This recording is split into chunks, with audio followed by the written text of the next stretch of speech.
Саламатсыз ба көрермен, көк шай ішкен дұрыс па? Бір оқырманым көк шай туралы айтсаңыз деп жазған екен. Бүгінгі видеом оқырманымның өтініші бойынша осы сұраққа жауап болмақ. Алдымен денсаулыққа пайдалы видеоларымды өткізіп алмас үшін каналыма тіркеліп лайк басуды және достарыңызбен бөлісуді ұмытпаңыз.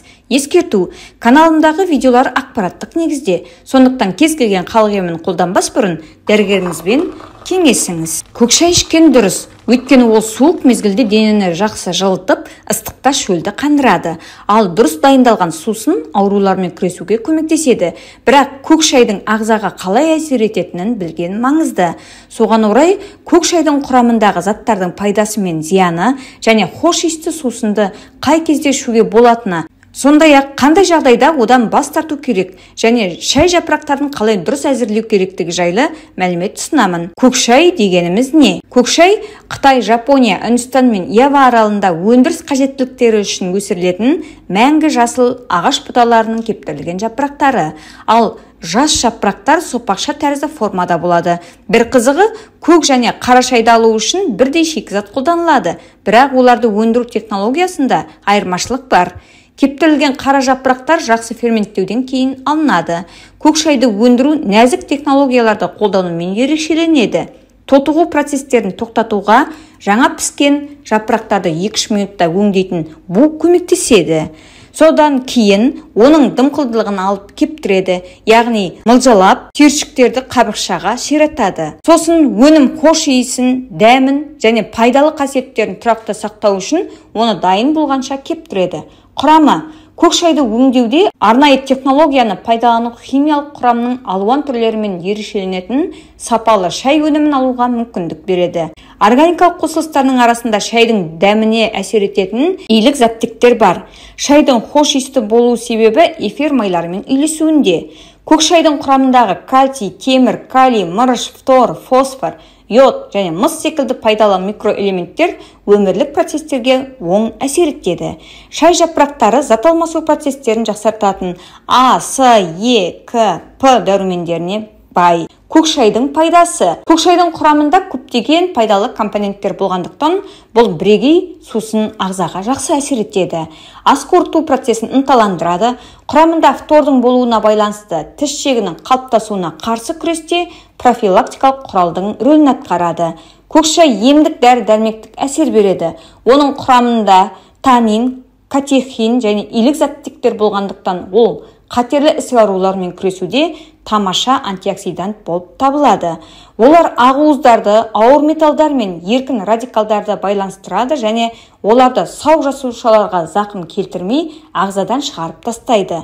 Оның құрамындағы С витамині мен мырыш қатерлі ісік ауруына шалдығу қаупін азайтады. Құрамындағы мырыштың арқасында шаш пен тырнақтың жағдайын жақсартып, жаралардың жазу үдерісін тездетеді, нерв жүйесін ынталандырады. Сондай-ақ көк шайдың құрамындағы П дәрумені мен кальций, фосфор қалыпты ми қызметінің белсенділігі үшін қажет, ал тейін ынталандырушы ретінде қызмет етеді. Көк шайда адамның жұмысқа қабілеттілігін жақсартатын кофеин, теин бар. Кофеин алкалоиды шай танинімен байланыстырылған күйде болатындықтан ағзаға ынталандырушы әсер береді. Бірақ ол кофеинге қарағанда жұмсақ болады. Құрамында йодтың болуына байланысты қалқанша безі ауруларына шалдығу қаупін азайтады. Микробқа қарсы әсері бар. Бұл қасиет құрамындағы катализаторларға байланысты болады. Көк шайдағы танин жараларды емдеуге көмектеседі, бірақ шайдың түсі ашық болуы керек. Ағзадағы уытты заттарды шығарады. Тазарту қасиеттерінің арқасында көк шай ағзаның иммунитетін жақсартады және кез келген ауруға шалдығу қаупін азайтады. Несебайдағыш әсер көрсетіп, тіннің ісінуін азайтады. Құрамында А және С дәрумендерінің арқасында көз ауруларының даму қаупін төмендетеді. Тегіс бұлшықетті қалыпты жағдайда ұстайды. Бұл қасиет оның құрамында мырыштың болуына байланысты болады. Мыстың арқасында қабыну процестерін емдеуді жеңілдетеді. Токсикоз және теңіз ауруы кезінде көмектеседі.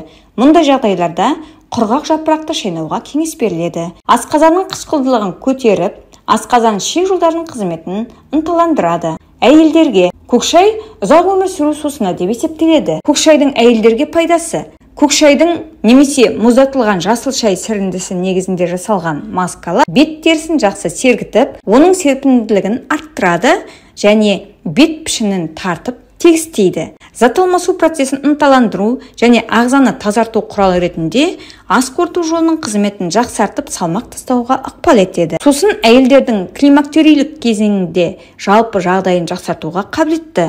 Оны сүт безі қатерлі ісігіне қарсы күресте профилактикалық құрал ретінде пайдалануға болады. Ерлерге көкшай ер адамдарға несімен пайдалы? Көкшайдың құрамында жыныс жүйесінің және тірек қимыл аппаратының қалыпты жұмыс істеуіне көмектесетін марганец бар. Оның қатысуымен тестостерон гормоны өндіріледі. Шайды қойылып ішу кезінде кофеиннің ынталандырушы әсері ағзаның стресске қарсы жұмыс істеу қабілеттілігі мен төзімділігін арттыруға көмектеседі. Ал құрамындағы антиоксиданттар көк шайды қан қысымын қалпына келтіру, простата қатерлі ісігін алдын алуда бағалы емдік құрал болады. Бауырға пайдасы. Сусынның тазалағыш қасиеті болғандықтан, оны қалыпты нормада ішу бауыр мен өт қабының жұмысына пайдалы болмақ. Олардың белсенділігін жақсартуға Х және С витаминдері көмектеседі. Бірақ бұл өнімнің құрамында полифенол бар екенін ұмытпаған жөн. Егер көк шайды шамадан тыс ішсеңіз, бұл заттардың көп мөлшері бауырға зиян болуы мүмкін. Бүйрекке пайдасы. Көк шай ағзаға пайдалы болу үшін шай жапырақтарын дұрыс қайнатып, сусынды дұрыс қолдану керек. Ол токсиндердің адсорбенті ретінде әсер етеді. Оларды ағзадан шығарып тастап, бүйректі тазартуға көмектеседі. Қан тамырларына пайдасы. Сусынды дұрыс пайдаланса, жүрек тамыр жүйесінің жағдайы жақсарады. Көк шайдың осы пайдалы қасиеттері келесі процестер арқылы жүзеге асырылады. С витамині қанды сұйылтып, оның тамырлармен жүруін жеңілдетеді және қысымды төмендетеді. Калий жүрек бұлшықетін қатайтады. П дәрумені қан тамырларының сергектігін көтереді. Илік заттарды, оларды нығайтады. Антиоксиданттар зат алмасу процестерін ынталандырады және қылтамырларда зиянды холестериндердің жиналуына қарсы тұрады. Осы процестердің бәрі қан қысымын қалыпқа келтіреді. Сондықтан бір шынайы көк шай ішу жүрек қан тамыр жүйесі ауруларының алдын алуға көмектеседі. Сүт қосылған көк шай пайдалы ма? Сүт қосылған көк шай ішу ағзаға пайдалы деген қайшы пікір. Шайға сүт қосып ішу ағзаға сүттің қоректік заттарын сіңіруге көмектеседі деп саналады. Осындай әдіспен жасалған сусынды орталық жүйке жүйесі жұқарған жағдайда және бала емізетін әйелдерге сүттің шығуын жақсарту үшін ішсе болады. Дегенмен сүт шай антиоксиданттарының жағымды әсерін бейтараптандырады деген пікір де бар. Көк шайды қаншалықты жиі ішуге болады? Көк шайдың ағзаға пайдасы мен зияны өнімнің сапасына, қайнату әдісі мен қолдану жиілігіне байланысты. Сондықтан сусынды ішкеннен әсер алу үшін келесі шарттарды сақтау қажет. Жаңа және жоғары сапалы өнім сатып алыңыз. Шай жапырақтарын 60-90 градусқа дейін қыздырылған таза сумен дайындау керек. Шайды аш қарынға және кешке ішпеңіз. Көк шайды алкогольмен біріктірмеңіз. Дәріні көк шаймен ішуге болмайды. Тым қою немесе ыстық қылып ішпеңіз. Көк шайдың зияны. Көк шай қалыпты нормада пайдалану кезінде ғана пайдалы болады. Есіңізде болсын, сусынның қоздырушы әсері бар екенін естен шығармаңыз. Және ол жүрек қан тамырлары аурулары кезінде зиян болуы мүмкін.